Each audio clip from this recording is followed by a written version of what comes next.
অভিষেক বন্দ্যোপাধ্যায় তিনি ভোটের যে ফলাফল হয়েছে তা নিয়ে পর্যালোচনা করছেন, একথা আগে ঘোষণা করেছিলেন। এবার ডায়মন্ড হারবার তার নিজের যে কনস্টিটিউয়েন্সি সেখানে তার পর্যালোচনা, আর সেই পর্যালোচনার ক্ষেত্রে ঠিক কোন কোন বিষয় উঠে এসেছে খুব গুরুত্বপূর্ণ, কারণ কড়া ভাষায় তিনি আগেই বলেছেন যে যারা অন্তর্ঘাত করেছে, যারা দলের বিরুদ্ধে গিয়েছে তাদের খুঁজে বের করতে হবে, এবং একই সঙ্গে যারা দুর্নীতি করছে বা সরকারের কাজ রূপায়ণ করতে বাধা দিচ্ছে তাদেরকে গ্রেফতার করা হোক বা তাদের বিরুদ্ধে পদক্ষেপ নেওয়া হবে, এমনটাই তিনি নির্দেশও দিয়েছেন। আর পর্যালোচনা বৈঠকে আর কি উঠে এলো এই বিষয়টাই আপনাদের সামনে আমরা তুলে ধরছি। আর 21শে জুলাইয়ের যে সমাবেশ, সেই সমাবেশ মঞ্চেই তিনি পরিষ্কার বলে দিয়েছিলেন তিনি পর্যালোচনা করেছেন গোটা নির্বাচনের কোথায় কি ফলাফল হয়েছে, আর সেই পর্যালোচনার ক্ষেত্রে এবার তার কনস্টিটিউয়েন্সি, তার যে লোকসভা আসন, লোকসভা কেন্দ্র, সেই লোকসভা কেন্দ্রের পর্যালোচনা বৈঠক, সেই বৈঠকে ঠিক কি উঠে এসেছে। কারণ একদিকে এই লোকসভা কেন্দ্রের নির্বাচন নিয়ে বিজেপির তরফ থেকে অনেক অভিযোগ করা হয়েছে যে এখানে কারচুপি করা হয়েছে, এই সমস্ত অভিযোগ করা হয়েছে, কিন্তু কোটি টাকা নতুন স্কিমের উদ্বোধন করেছি, মানে ভিত্তিপ্রস্তর স্থাপন বা শিলান্যাস, এবং প্রায় 75 কোটি টাকা কমপ্লিটেড কিছু রাস্তা ছিল, সেগুলোও আমরা আজকে উদ্বোধন করেছি। আমাদের নির্বাচনের ফল বেরিয়েছে 4 তারিখ। 4 তারিখ থেকে সেভাবে দেখতে গেলে 2 মাস অতিক্রান্ত, প্রায় 8 সপ্তাহ হয়েছে এবং 60 দিন। এই 60-65 দিনের মধ্যে আমরা প্রায় 70 কোটি টাকার কাজের শিলান্যাস করলাম এবং প্রায় 75 কোটি টাকা কমপ্লিটেড ওয়ার্কের উদ্বোধন করলাম, মানে প্রায় 145 কোটি টাকার কাজ। অ্যাভারেজ করলে দেখবেন দিনে প্রায় 2.5 কোটি টাকা। এই কারণেই আমরা ডায়মন্ড হারবারকে এই জায়গায় নিয়ে যেতে পেরেছি, যেখানে প্রায় 10 বছরে 5,580 কোটি টাকার কাজ, যেটা আমি বারে বারে বলেছি। এবং আমি এলাকার প্রত্যেককে, যারা ভোট দিয়ে আমাকে নির্বাচিত করেছে বা ভোটাধিকার প্রয়োগ করেছে, আমার বিপক্ষেও যারা ভোট দিয়েছে, আমি সকলকে ধন্যবাদ জানাবো। এবং আমি প্রত্যেকের জন্য কাজ করতে আগামী যতদিন সাংসদ আছি ততদিন বদ্ধপরিকর, এবং মানুষের উন্নয়নের যে কাজ আমরা শুরু করেছি সেটা যাতে আরও ত্বরান্বিত অব্যাহত থাকে, আমরা বিস্তারিত সে নিয়ে আলোচনা করেছি। এছাড়া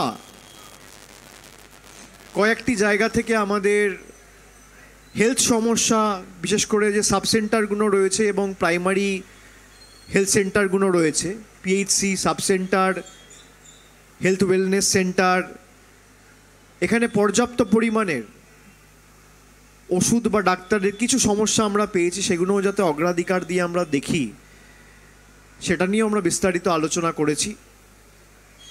এবং আজকে আমরা একটা নতুন অ্যান্টি করাপশন হেল্পলাইন, এক ডাকে অভিষেক, আমি যেটা খুলেছিলাম, আমি সেটা প্রত্যেকটা জনপ্রতিনিধিকে বলেছি যে অনেক জায়গা থেকে, আমি 2-4 জায়গা থেকে, বিশেষ করে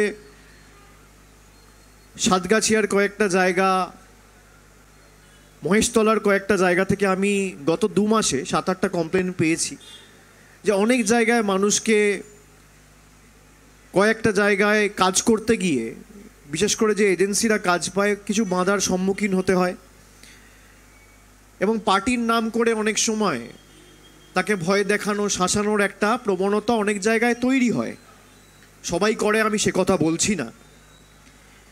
এক ডাকে অভিষেকের যে নাম্বারটা রয়েছে 7877778877, এই নাম্বারের একটা হোয়াটসঅ্যাপ চ্যানেল আমরা করেছি। এখানে সরাসরি রেকর্ড করে যদি কেউ কারোর কাছ থেকে এসে টাকা চায় বা ভয় দেখায় বা দলের পজিশন বা দলের পদ ব্যবহার করে কাউকে ভয় দেখানোর চেষ্টা করে, সরাসরি ভিডিও তৈরি করে আপনি সেই হোয়াটসঅ্যাপ চ্যানেলে পাঠিয়ে দেবেন।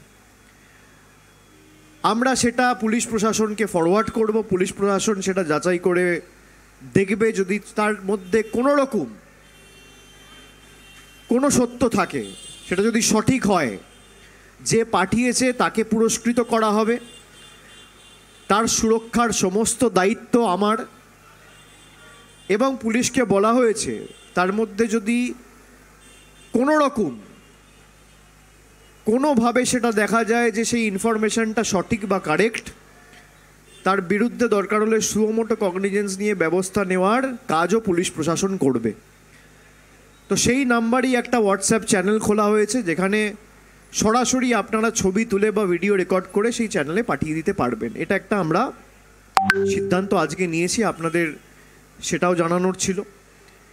এছাড়া বাকি যে কাজগুলো চলছে, ওল্ড এজ পেনশন আপনারা জানেন আমরা ঘোষণা করেছিলাম গত বছর প্রায় ৭৫,০০০ নতুন লোকেদের আমরা, বিশেষ করে যাদের ৬০-এর ঊর্ধ্বে বয়স, সেই সমস্ত প্রবীণ নাগরিকদের আমরা ওল্ড এজ পেনশনের ব্যবস্থা করে দিয়েছিলাম। এবং আমরা কোনো রকম কোনো রাজ্য বা কেন্দ্র সরকারের সহযোগিতা ছাড়া একমাত্র লোকসভা কেন্দ্র যেটা করে দেখিয়েছিলাম। পরবর্তীকালে রাজ্য সরকার অনেক লোককে এই ৭৫,০০০-এর মধ্যে ওল্ড এজ পেনশন তালিকায় নথিভুক্ত করেছে, তাদের নাম রেজিস্ট্রেশন করেছে, এবং যারা সরকারিভাবে তাদের নাম নথিভুক্ত করতে পারেনি তাদেরকে এখনও আমরা ওল্ড এজ পেনশন দিচ্ছি। কোভিডের সময় আমরা যে কাজগুলো করেছিলাম আপনারা জানেন, দেখেছেন। এবং দুর্গাপুজো নিয়ে আমি আগের বছর একটা ঘোষণা করেছিলাম যে আপনারা, আমার মিটিং মিছিল যখনই কোনো কর্মসূচি হয় আপনারা সকলে থাকেন, আপনারা শুনেছেন যে আমি আগেরবার বলেছিলাম যে যখন দুর্গাপুজোয় আমরা বস্ত্র মানুষকে উপহার দিই এবং মানুষের জন্য সেই বস্ত্রগুলো আমরা বিভিন্ন জায়গায় বিভিন্ন ব্লকে পাঠাই, অনেক সময় সেগুলো দিতে গিয়ে একটা বিশৃঙ্খল পরিবেশ তৈরি হয়। কোথাও হয়তো ৫,০০০ শাড়ি দেওয়ার কথা, সেখানে ভিড় এত হয়ে গেছে যে ৫,০০০-এর শাড়ি নেওয়ার কথা যার, তারা তো এসছেই, সেখানে আরও অ্যাডিশনাল প্রায় ১০-১৫,০০০ লোক চলে এসছে। আমরা সে কারণে সিদ্ধান্ত নিয়েছিলাম যে বস্ত্র বিতরণ অনুষ্ঠান আমরা ২০২৪ থেকে আর করব না। বাড়িতে বাড়িতে গিয়ে আমাদের প্রতিনিধিরা বস্ত্র দিয়ে আসবে, যাতে সত্যিই কাপড়ের প্রয়োজন, পুজোয় নতুন কাপড় পরবে, বা কারোর একটা গেঞ্জির প্রয়োজন, কারোর একটা নতুন জামার প্রয়োজন, কারোর একটা নতুন শাড়ির প্রয়োজন, আমাদের কর্মীরা গিয়ে তাদের বাড়িতে তাদের হাতে দুর্গাপুজোর আগে, পুজোর প্রাক্কালে সেই উপহার তুলে দিয়ে আসবে। সেই সিদ্ধান্তটাও আমরা নিয়েছি। যদিও প্রশাসনিক সভা বিস্তারিত আলোচনা আমরা এই মিটিংয়ে করিনি, আমরা খালি সিদ্ধান্তটা নিয়েছি। এ নিয়ে বিস্তারিত এমএলএ সহ, ব্লক প্রেসিডেন্ট সহ তাদেরকে যা অনুরোধ করা বা আমার তরফ থেকে যে গাইডলাইনগুলো দেওয়ার, সেগুলো আমি ২-৪ দিনের মধ্যে পাঠিয়ে দেবো। কিন্তু বস্ত্র বিতরণ অনুষ্ঠানের জায়গায় আমরা সিদ্ধান্ত নিয়েছি যে প্রত্যেকটা মানুষের বাড়িতে আমাদের প্রতিনিধিরা গিয়ে নতুন কাপড় দুর্গাপুজোর আগে পৌঁছে দিয়ে আসবে।